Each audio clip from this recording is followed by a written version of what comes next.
Ćao Emaus, ćao Jesus, dobrodošli. Zaista čuti sva ova iskustva istinskog bratstva i zajedništva daje puno nade u ovim teškim vremenima.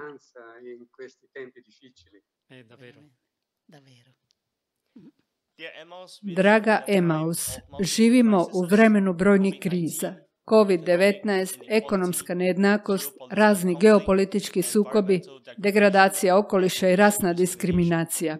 Upravo smo slušali nekoliko svjedočanstava i priča koje pokazuju Kjarin inovativni pristup međureligijskom dijalogu. Mislite li da je Kjarina metoda djelotvorna i za današnje izazove? Danas više nego ikad. A zašto? Jer ovaj dijalog je bilo istinsko Kjarino proročanstvo, pravo proročanstvo koje se sada potpuno ostvaruje kao konkretan odgovor na potrebe čovječanstva. Karizma je omogućila Kjari Božji pogled na čovječanstvo i povijest. Tako je ona susretala svaku osobu gledajući je i tretirajući kao Božje dijete. I svaka je osoba u susretu s Kjarom doživjela taj pogled očeve ljubavi, te otkrila mogućnost da se osjeća njegovim djetetom. Otkrila divnu mogućnost gledanja jednih na druge kao na braću, svjedočeći da je to bratstvo moguće. Pa kako je danas situacija? Danas smo u dramatičnoj situaciji, rekli ste to, situaciji dezorijentacije, straha, kušnje da se zaustavimo. Što ostaje čovjeku koji je kroz ovo razdoblje pandemije i totalne blokade vidio svoju nesposobnost da odredi što želi, što može učiniti, a samim tim i nesposobnost da odluči o svojoj sudbini? Ostaje Bog. Jedino On može dati odgovore koje traži. Ostaje nam tražiti odgovore u svjetlu Božje ljubavi. Zato se čovječanstvo danas s nadom obraća Bogu. Vidimo veliki oporavak transcendentalnog. Vidjeli smo to i u zajedničkom odgovoru na dan molitve 14. svibnja na koji su bili pozvani vjernici svih religija. Zajedno su se molili, svi su zajedno molili, svi uključeni u želju, u potrebu za molitvom, kako bi tražili od Boga prestanak svih vrsta pandemije. Ne samo COVID-19, već svih pandemija koje još uvijek postoje u svijetu. I vidjeli smo koliko je ovo dalo nadu, olakšanje, novu vjeru u Božju ljubav. To jest, ljudi su ponovno otkrili potrebu za Bogom i ponovno su otkrili da ga mogu upoznati i zvati Ocem. A ovo je bilo snažno. Mnogi su rekli da su osjetili jedinstvo s Bogom koje nikada prije nisu doživjeli u molitvi i tako su pronašli nadu i povjerenje u ljubav.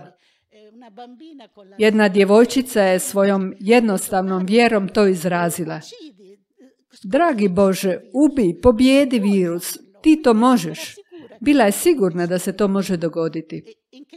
Ovo ozračje čovječanstva danas vapi za nečim, za čime.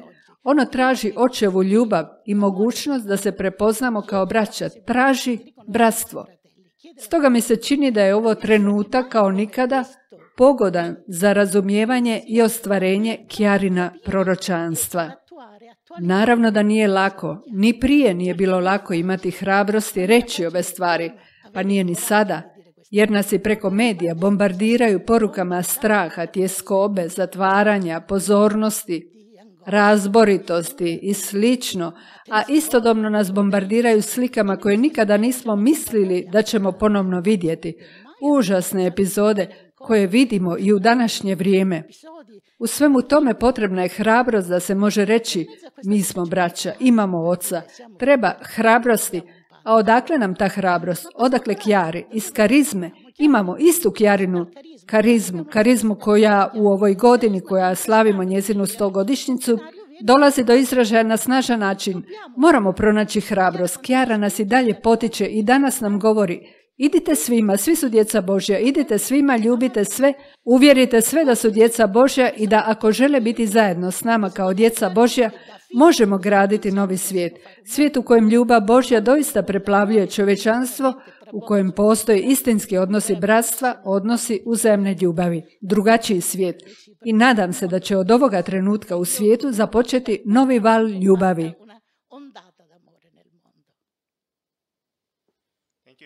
Hvala Emaus. Hvala za to ohrabrenje Emaus. Jesus 20. lipnja mladi će otvoriti novi pathway, stazu s geslom Dare to care, što doslovno znači odvažiti se voditi brigu. Možeš li nam reći o čemu se radi, kako to ne bi ostao samo jedan lijepi slogan? U ovo vrijeme duboke humanitarne krize, kako je rekla Emaus, zbog koronavirusa, vidimo da se pojavljuje nova vizija, potreba za novim načinom ponašanja, življenja, neka vrsta novog etičkog kodeksa, kažu neki stručnjaci. A u tom kontekstu pojam brige postaje središnja tema. Upravo briga, skrb, briga o drugima, o društvu, o planeti.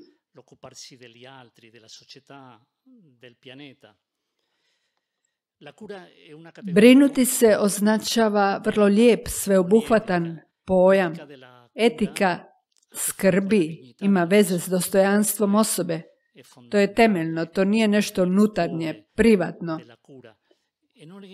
Doista, voditi brigu uključuje jedan snažan politički poziv i planetarnu dimenziju. Iako ne zaboravlja ono lokalno, jer mi lokalno brinemo za druge, u osobnim odnosima, u društvu, u mjestu. No, ova planetarna dimenzija je važna. Papa Franjo o tome je govorio. Kao što znamo, 24. svibnja, kada smo obilježili 5. godišnjicu enciklike Laudato Si, a Chiara Lubich, prisjetimo se, politiku je nazivala ljubav svih ljubavi. Danas postoji potrebe, Emaus je to vrlo dobro rekla, za tom vrstom ljubavi, a pojam voditi brigu to dobro izražava. To je bit ljubavi o kojoj govorimo. No, treba se odvažiti, biti hrabri. To je temeljno. Dakle, prijedlog mladih iz pokreta Focolare je sljedeći. Postaviti brigu u središte politike i našega života, nas kao građana. Stoga u ovoj godini želimo razviti i produbiti taj prijedlog u 5 glavnih tema. Slušanje, dijalog i komunikacija, jednakost, bratstvo i opće dobro, zalaganje i briga za planet. A kako to učiniti? Slijedeći tipičnu metodologiju svake staze. Proučiti, djelovati i razmijeniti. Kao što si rekla, službeno pokretanje staze Pathway, odvažiti se voditi brigu, bit će 20. lipnja u 14 sati putem svjetskog internetskog događanja za koje se nadamo da će potaknuti ovu sjajnu ideju. Dakle, odvažimo se hrabro. Hvala još jednom Emaus, hvala Jesus i svima koji su pridonijeli i darovali nam svjedočanstvo pravoga bratstva i zajedništva u ovome izdanju emisije.